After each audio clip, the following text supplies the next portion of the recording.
Hello everyone, welcome to my channel. तो देखो, आज हम करने वाले हैं एसएससी सीजीएल के सिलेबस का डिटेल्ड एनालिसिस।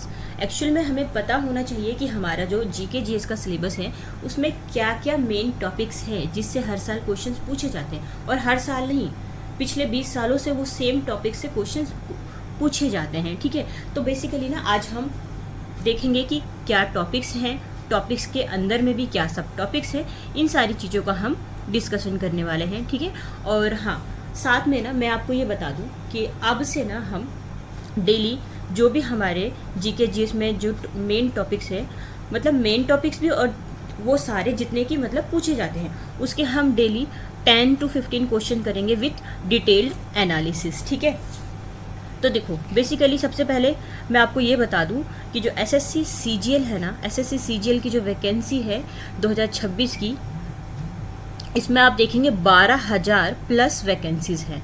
12,000 प्लस यानी कि 12,256 के आसपास पोस्ट है। तो ये बहुत अच्छी वैकेंसी मानी जाती है। ठीक है, जो बच्चे बहुत सालों से प्रिपेयर कर रहे हैं, जिनका नहीं हो पाया है, वो इस बार चाहे तो श्योरली वो 100% वो अपना सिलेक्शन इसमें ले सकते हैं। बट ये डिपेंड करता है कि आपने अपनी तैयारी कैसी की है। ठीक है, अगर आप 2-3 सालों से भी तैयारी कर रहे हैं ना, तो मान के चलेंगे ना आपकी 50 से 70% तक आपने तैयारी कर ली है। ठीक है, और हाँ, इसकी देखो लास्ट डेट भी जा चुकी है। अगर आप लोगों ने सब ने ही फॉर्म फिल किया है, बहुत अच्छी बात है, बहुत अच्छी वैकेंसी है इस बार की।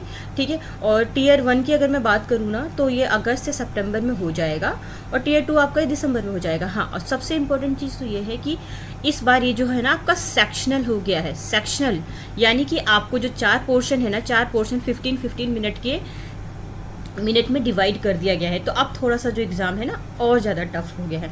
बेसिकली हम सबसे पहले ना इसके डिटेल्ड सिलेबस का एनालिसिस कर लेते हैं। ठीक है, तो यहाँ आप देखेंगे, यहाँ पे देखो डिटेल्ड सिलेबस है जो हर साल पूछे जा रहे हैं।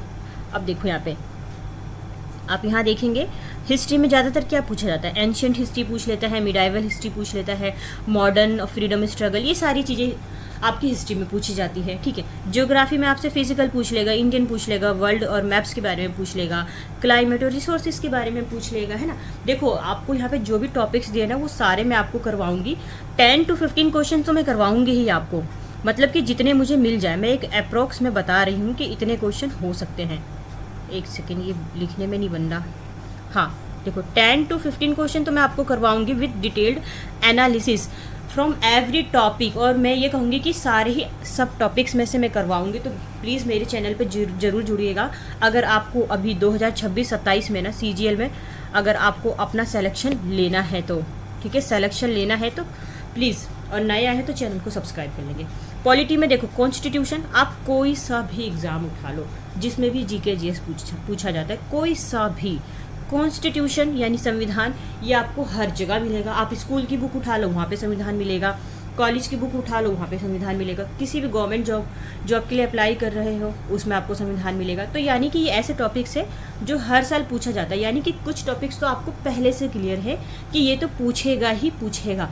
तो आप उसको क्या करेंगे, पहले से एनालिसिस कर लेंगे, पहले से याद कर लेंगे। वैसे ये सारी चीज़ें मैं करवाने वाली हूँ, याद से ज़रूर जुड़िएगा, सब्सक्राइब कर लीजिएगा। अब देखो, फंडामेंटल राइट्स ये पूछे जाते हैं, डीपीएसपी पूछा जाता है, आर्टिकल पूछ लिया जाता है इससे रिलेटेड, है ना, पार्लियामेंट, प्रेसिडेंट, पीएम, जुडिशरी, ये सारी, और लोकल गवर्नमेंट, ये सारी चीज़ें तो पॉलिटी में पूछी जाती है। ठीक है, अब इकोनॉमिक्स में देखो सबसे बड़ी चीज़ बजट पूछा जाता है। अब 2026 का बजट क्या रहा है, किस चीज़ में कितने पैसे की डिमांड रखी गई है ना, ये सारी चीज़ें। बैंकिंग सेक्टर का पूछा जाता है, करंट का पूछ लेगा कि इस बैंक के चेयरमैन कौन है, या इस बैंक ने, मतलब बैंक से रिलेटेड कुछ भी पूछा जा सकता है। इन्फ्लेशन क्या है, महंगाई दर कैसे बढ़ रही है, टैक्सेशन, जीडीपी स्कीम्स, गवर्नमेंट ने कौन कौन सी स्कीम्स निकाली है, हाल ही में कौन सी स्कीम्स आई है, ये सारी चीज़ें आपकी पूछी जाती हैं। जनरल साइंस में बेसिकली फिजिक्स हो जाता है, केमिस्ट्री हो जाता है, बायोलॉजी हो जाता है। ठीक है, और हाँ, क्लास 6 से 10 तक के लेवल का एनसीईआरटी आप पढ़ सकते हैं। और हाँ, मैं आप बहुत जल्दी ना एनसीईआरटी का कोर्स भी लाने वाली हूँ। ठीक है, तो चाहे तो आप उसके लिए भी मेरे चैनल पे जुड़ रह सकते हो। और हाँ, एसएससी पीवाईक्यूज करेंगे, मतलब हमें इस तरह से पढ़ना है ना कि हमारा जो एसएससी सीजीएल का जो जीके जीएस के लिए हमें जो 15 मिनट मिलेगा ना, 15 मिनट से पहले ही हम सारे क्वेश्चंस को कर ले। और आपको पता है जीके जीएस का एक बड़ा बहुत ज़्यादा डिमांड होती है, क्योंकि बच्चे ना सिर्फ जीके जीएस में ही फंसते हैं, क्योंकि जीके जीएस बहुत वास्ट है, छोटा नहीं है, बहुत वास्ट है, उसको प्रिपेयर करने में बहुत टाइम लगता है। तो हम मेन चीज़ों को प्रिपेयर करते हुए चलेंगे विथ एक्स्ट्रा फैक्ट। आपका काम है डेली उसे याद करना, मेरा काम है पढ़ाना। इन्वायरमेंट में आपका आ जाता है इकोलॉजी, बायोडाइवर्सिटी, क्लाइमेट चेंज आ जाता है, पॉल्यूशन आ जाता है, ठीक है।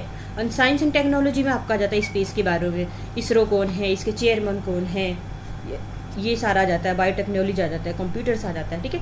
करंट अफेयर्स आपको कम से कम 6 से 12 महीने का पता होना चाहिए, मतलब 1 से 1.5 साल तक का आपको ऑलमोस्ट आइडिया होना चाहिए, आप ऐसा कह सकते हैं। नेशनल क्या चल रहा है, इंटरनेशनली क्या चल रहा है, इकोनॉमी में क्या चल रहा है, स्पोर्ट्स के बारे में कौन कौन से अवार्ड्स दिए जा रहे हैं रिसेंट में, ठीक है। अब स्टैटिक जीके में आप ले लेंगे जैसे कि आर्ट एंड कल्चर आ जाता है, आर्ट एंड और बुक्स के ऑथर का नेम हो जाता है, अवार्ड्स तो यही सेम हो गया, स्पोर्ट्स, इम्पोर्टेंट डेज, है ना, ऑर्गेनाइजेशंस, कैपिटल्स और करेंसीज, कहाँ की कौन सी करेंसी, ये सारी चीज़ें। अब प्रिपरेशन टिप्स के मैं आपको पहले बता दूँ कि वो सारा चीज़ मैं आपको खुद ही करवाऊंगी, आपको टेंशन लेने की ज़रूरत नहीं है। आपका काम है सिर्फ वीडियो को खोलना, वीडियो देखना और वहाँ से इम्पोर्टेंट चीज़ें आपको अपनी कॉपी में नोट डाउन कर लेना है। आपको डेली बेसिस पे जीके जीएस के आपको वीडियो मिलेगी, डेली अच्छे से देख लेना है, याद करते रहना है, अगले दिन उठ के फिर से उसको रिवाइज़ कर लेना है। अगर आप रिवाइज़ नहीं कर पाते हैं तो एक बार और याद करने के बाद सेम वीडियोज़ को आप दोबारा देख सकते हैं, ठीक है। तो देखो आज के लिए इतना ही, बस आप अपनी तैयारी में लगे रहिए, ठीक है, अच्छे से मेहनत कीजिए, मैं हूँ आपके सपोर्ट के लिए, ठीक है। सो फिर थैंक यू सो मच।